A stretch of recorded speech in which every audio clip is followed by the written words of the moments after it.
It was a chilly night in May 2013. Sydney, Australia, was alive with energy. Bars were full. Music echoed through the streets. People were laughing, drinking, celebrating life. But behind this emphasized vibrant city, a dark story was about to unfold. A story of blood, of violence, of pure evil. The victim, Morgan Hugley, 31 years old, successful, charismatic, loved by friends and family. Morgan had everything to live for: a thriving business, big plans for the future. And yet, within hours, all of that would be gone. On the morning of May 9, 2013, police received a call from an apartment in New Hugley Bay, a prestigious area in Sydney. When officers arrived, what they saw shook them to the core. Morgan was dead. Not just dead. Brutally murdered. He had been stabbed 28 times, one of those wounds. A deep slash across his neck almost decapitated him. Blood was everywhere, on the walls, on the bed, pooling on the floor. The attack was savage, merciless. This was personal, but there was something else, something strange. Morgan's pants were pulled down to his thighs. Was this sexual, or was someone trying to send a message? The apartment door showed no signs of forced entry. No broken lock, no smashed window. Whoever killed Morgan, he knew them, or he let them in willingly. But who, and why? This was the beginning of a murder investigation that would shock Australia. An investigation filled with lies, secrets, and pure madness. Before we dive deeper into this horrifying crime, we need to understand the victim. Who was Morgan Hugley? Why was he a target?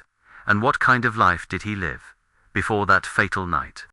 Morgan was 31 years old, born and raised in Australia. From a young age, he stood out ambitious, intelligent, and determined. He built a successful career in the maritime industry, a fast-growing company. Big contracts. Morgan was on his way to becoming one of the youngest influential businessmen in his field. But Morgan wasn't just about work. He loved life. Friends described him as warm, generous, and full of energy. He enjoyed traveling, fine dining, and like many young professionals, he loved a good night out. On May 8th, the day before his death, Morgan was doing what he loved, enjoying life. He had dinner with friends. They laughed, they drank, they celebrated. Nobody knew. It would be the last night they'd ever see him alive. Late that night, Morgan went to a bar at a popular hotel in Sydney. Cameras captured him chatting with people, smiling and drinking beer. Nothing seemed unusual, no sign of danger. But someone was watching him. Someone who would change everything. That someone was his killer. Around 10:30 p.m., Morgan left the bar and returned to his luxury apartment at New Hugley Bay. Security cameras captured him entering the building. He appeared calm. There was no sign of anyone following him. What happened next remains one of the darkest mysteries of this case. Police believe that sometime after midnight, Morgan allowed someone into his apartment. There was no forced entry, no damage to the door. That means Morgan opened the door himself. Was it a friend, a date, or a stranger he met at the bar? Detectives didn't know. Not yet. But what they did know was this. Morgan's final moments were filled with unimaginable terror. He was attacked inside his bedroom. The killer struck with a knife again, and again, and again. 28 times. Most of the wounds were deep, brutal. One cut slashed across Morgan's neck, nearly severing his head. This was not quick. This was not clean. It was rage. Pure, uncontrolled rage. When the killer was done, Morgan's pants were pulled down to his thighs. Had the killer assaulted him? Or was it staged to mislead investigators? And then, just as mysteriously as they came, the killer vanished into the night, leaving behind a crime scene soaked in blood and questions. Questions that would take years to answer. The scene inside Morgan's apartment was pure chaos. Blood covered the bedroom walls. The bed was soaked in red. Detectives knew immediately. This was going to be a very complex case. The first question: who had access to the apartment? There were no signs of forced entry, no broken lock, no smashed window. Morgan either knew his killer or trusted them enough to open the door. Investigators began by talking to friends and family. Everyone was devastated. Morgan was loved. He was kind, successful, and had no known enemies. Who would want him dead? Detectives also checked the building's security footage. They saw Morgan coming home alone that night. No one appeared to follow him inside. But there was a gap, a blind spot in the cameras near his door. What about the motive? At first glance, it didn't look like a robbery. Nothing valuable was missing. Morgan's wallet was still there, his expensive watch still on the nightstand. But there was something else, something that disturbed detectives even more. Morgan's pants were pulled down to his thighs. Was this a sign of a sexual assault? Or had the killer staged the scene to confuse them? The possibility of a sexual element changed everything. It suggested the killer might be someone with a twisted obsession, or someone Morgan had been intimate with. Detectives now had a long list of questions, and they needed answers, fast. So they started digging into Morgan's personal life, his phone, his messages, his dating history. And, soon, the investigation began to take a darker turn. As investigators dug deeper into Morgan's life, they began to uncover fragments of his final hours. His phone records showed calls and text messages on the night of May 8th, some to close friends, others to people he barely knew. One name stood out, a man named Kay, a 20-year-old chef, living alone in a small apartment not far from Morgan's. At first, Kay didn't seem like a killer. Quiet, introverted. He had no criminal record, no history of violence. But then detectives reviewed security footage from the hotel bar. Morgan visited that night, and there he was, Kay on camera, sitting just a few tables away. He wasn't with friends. He wasn't drinking heavily. He was just watching. When police questioned Kay, his answers were strange. He admitted to meeting Morgan that night. He said they talked briefly, but he claimed he left early and went straight home. That didn't sound suspicious until detectives checked his alibi. There were gaps, long hours he couldn't account for, no witnesses to confirm where he was.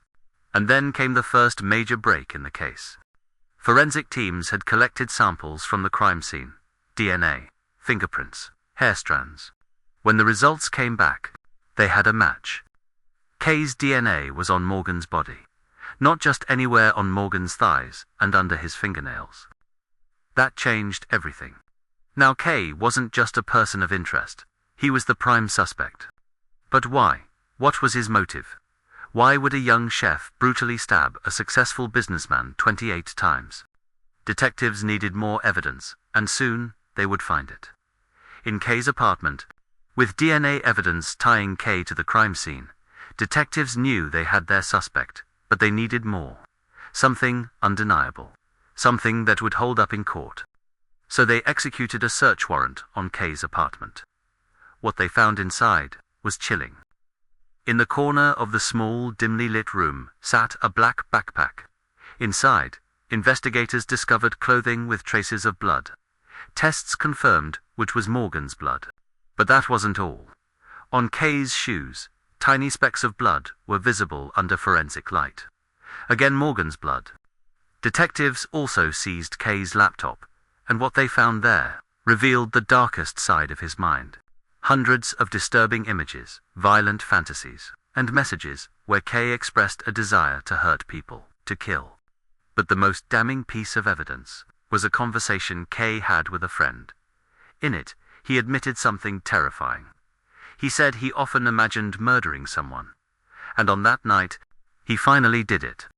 When questioned again, Kay broke down. He claimed he and Morgan had consensual intimacy that night. But then, according to him, something snapped. He said he became overwhelmed with rage and attacked Morgan with a kitchen knife. The prosecution didn't buy it, and neither did the jury. The evidence was overwhelming. DNA, blood-stained clothes, violent fantasies, and Kay's own words. For investigators, the picture was now complete. This was no accident, no crime of passion. This was premeditated murder. 2 years after Morgan Hugley's brutal murder, the case finally went to trial. The courtroom was packed. Journalists, family members, and the public waited anxiously to hear the truth. The prosecution laid out their case with precision. They painted a chilling picture of a young man consumed by violent fantasies, who finally acted on them. The evidence was undeniable. Morgan's blood on Kay's clothes and shoes, Kay's DNA under Morgan's fingernails, the violent content on his laptop, and his own disturbing messages about wanting to kill. Prosecutors argued that this was not a crime of passion. This was calculated, planned. Kay had fixated on Morgan, and that night he decided to make his fantasy real. The defense, however, told a different story. They claimed Kay was mentally unstable, that he had no real control over his actions. They argued it was a sudden psychological break, an explosion of rage he couldn't stop. But the jury wasn't convinced.